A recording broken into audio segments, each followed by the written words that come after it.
اعوذ باللہ من الشیطان الرجیم بسم اللہ الرحمن الرحیم۔ السلام علیکم ورحمۃ اللہ وبرکاتہ۔ حضرت ابو ہریرہ رضی اللہ تعالیٰ عنہ سے روایت ہے کہ رسول اللہ صلی اللہ علیہ وآلہ وسلم نے فرمایا، جنت میں سب سے پہلے جانے والے 3 قسم کے لوگوں کو میں جانتا ہوں۔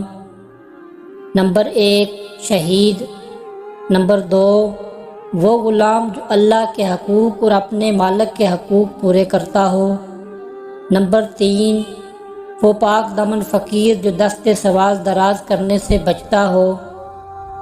اور میں جہنم میں سب سے پہلے جانے والے 3 قسم کے لوگوں کو بھی جانتا ہوں۔